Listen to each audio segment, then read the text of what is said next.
నమస్తే. తెలంగాణలో సీతక్క ఈ పేరు తెలియని వారైతే ఎవరు ఉండరు.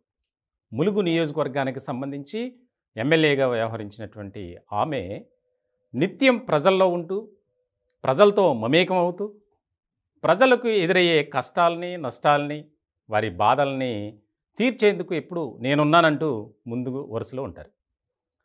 అటువంటి సీతక్క హ్యాట్స్ ఆఫ్ అనే చెప్పాలి. ఎందుకు నేను ఈ మాట వాడానంటే, ముఖ్యంగా 2 అంశాల గురించి చెప్తా.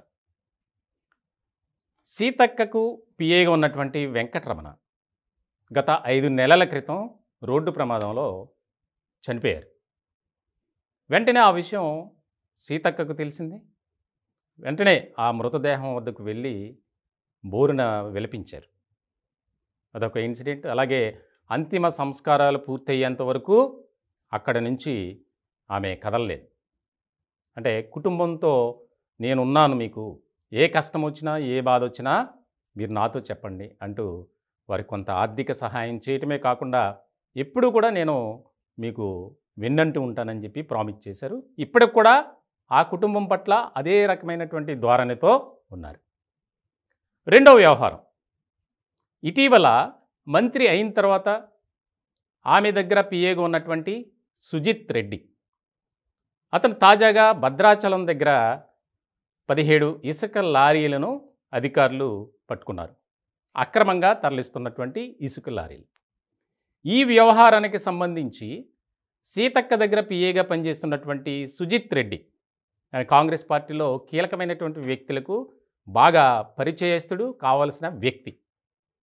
ఇలాంటి సందర్భంలో ఈ వ్యవహారం గురించి అధికారులు సీతక్క నోటీస్కు తీసుకొచ్చారు. మేడం, ఇట్లా జరిగింది, మీ పిఏ గారు ఇట్లా సుజిత్ ఫోన్ చేసి ఆ లారీలను విడిపించమంటున్నారంటే మీరు అట్లా ఏం చేయొద్దు, మీ ప్రాసెస్లో మీరు ఉండండి అని చెప్పిన తర్వాత ఈ వ్యవహారాన్ని వెంటనే ముఖ్యమంత్రి రేవంత్ రెడ్డి గారి నోటీస్కి తీసుకెళ్లారు. చూడండి ఎంత కీలకమైనటువంటి పరిణామంగా ఉందో. ఆయన వెంటనే స్పందించడం, ఈ బాధ్యతను ఇంటెలిజెన్స్కి అప్పచెప్పారు. వాస్తవంగా సీతక్క పిఏ సుజిత్ రెడ్డి మీద వచ్చినటువంటి ఆరోపణలు ఎంతవరకు నిజం, వాస్తవం తేల్చాలి అని దానికి సంబంధించి రంగంలోకి దిగింది ఇంటెలిజెన్స్. ఎస్, కరెక్టే. ఆయన ఫోన్ నెంబర్ నుంచే అక్కడ స్థానిక అధికారులకి, అలాగే ఎవరైతే సీజ్ చేశారో ఆ స్థానిక పోలీసులకు కూడా ఈయన ఫోన్ చేసి ఆ 17 లారీలు మా వాళ్ళవే, వదిలేయండి అని చెప్పి దానికి సంబంధించి చాలా కీలకమైనటువంటి ఆదేశాలు జారీ చేశారు. అంటే మంత్రి పేరు చెప్పి, ఎవరైనా సహజంగా ఆ స్థాయిలో ఉన్నటువంటి మంత్రి చెబితే అక్కడ కొంత వారు బ్రేక్ వేస్తారు. ఇట్లాంటి క్రమంలో ఆవిడ నోటీస్కి వెళ్ళటం, ఆమె ముఖ్యమంత్రి రేవంత్ రెడ్డి గారికి చెప్పడం, ఇవన్నీ వెంటనే జరిగాయి.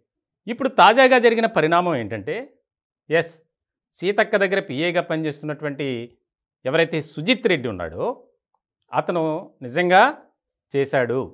మంత్రి పేరు చెప్పి ఆ లారీలను రిలీజ్ చేయడానికి, కేసులేమి లేకుండా చేయటానికి రాయబారం పంపాడు అనేది తేలింది.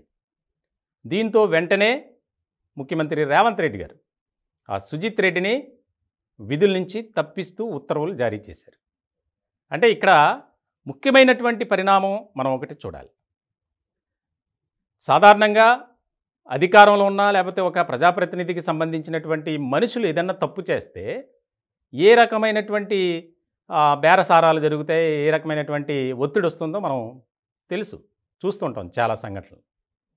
ఇట్లాంటి క్రమంలో తెలిసిన వెంటనే ఆమె దాచుకోకుండా ఈ వ్యవహారాన్ని ముఖ్యమంత్రి గారి నోటీసుకి తీసుకువెళ్తాం, దీనికి సంబంధించి సార్ నిజమని తేలితే కనుక అతన్ని పక్కన పెట్టండి, అవసరం లేదని చెప్పడం, అన్నీ వెంటనే జరిగాయి. ఇప్పుడు సీతక్క దగ్గర పిఏగా పనిచేస్తున్నటువంటి సుజిత్ రెడ్డి, అతని మీద కేసు నమోదైంది. అలాగే దానికి సంబంధించి ఇంకా కొంతమంది ఉన్నారు, వారిపై కూడా కేసులు నమోదయ్యాయి. అంటే ఇక్కడ ఈ 2 ఎందుకు చెప్పానంటే, సీతక్క ఏ రకమైనటువంటి స్ట్రైట్ ఫార్వర్డ్గా వెళ్తారు అనేది మనం అర్థం చేసుకోవాలి. అప్పుడేమో వెంకటరమణ అని చెప్పి పర్సనల్ అసిస్టెంట్గా పనిచేస్తున్నటువంటి వ్యక్తి 8 ఏళ్ల నుంచి ఆమె దగ్గర ఉన్నాడు. చాలా క్లోజ్ రిలేషన్, అంటే ఒక అక్క తమ్ముడు ఏ రకమైనటువంటి సంబంధాలు కలిగి ఉంటారో అలా ఉన్నారు. ఈయన విషయంలో కూడా అలాగే ఉన్నారు. అక్కడ జరిగిన దానికి వెంటనే బాధపడుతూ ఆ కుటుంబంలో నేను కూడా ఉన్నానని వెంటనే ఆ ప్రోగ్రామ్స్ అధికారిక కార్యక్రమాలన్నీ రద్దు చేసుకొని ఆ నివాసానికి వెళ్ళి మృతదేహంపై పడి బోరున విలపించారు. అలాగే కుటుంబానికి కూడా ప్రామిస్ చేశారు. ఇప్పుడు ఇది సుజిత్ రెడ్డి వ్యవహారంలో తప్పు చేశాడు కాబట్టి అతను శిక్ష పడాల్సిందే అతనికి అని చెప్పి ముఖ్యమంత్రి రేవంత్ రెడ్డి గారికి చెప్పడం అనేది చాలా కీలకమైనటువంటి పరిణామంగా మారింది. ఆమె వ్యవహార శైలిపై తెలంగాణ ప్రజలు హర్షాన్ని వ్యక్తం చేస్తున్నారు. ముఖ్యంగా రాష్ట్ర మంత్రివర్గం కూడా చాలా శభాష్ సీతక్క అని చెప్పేటువంటి పరిస్థితుల్లో ఉన్నారు. అంటే అధికారాన్ని అడ్డు పెట్టుకుని నా పేరుతో దుర్వినియోగానికి పాల్పడుతున్నారు, అలాగే అరాచకాలు, అవినీతి ఇవన్నీ చేస్తే కనుక నేను ఎవరిని కూడా ఉపేక్షించనని చెప్పి సీతక్క గతంలోనే ఒక కీలకమైనటువంటి ప్రకటన చేశారు.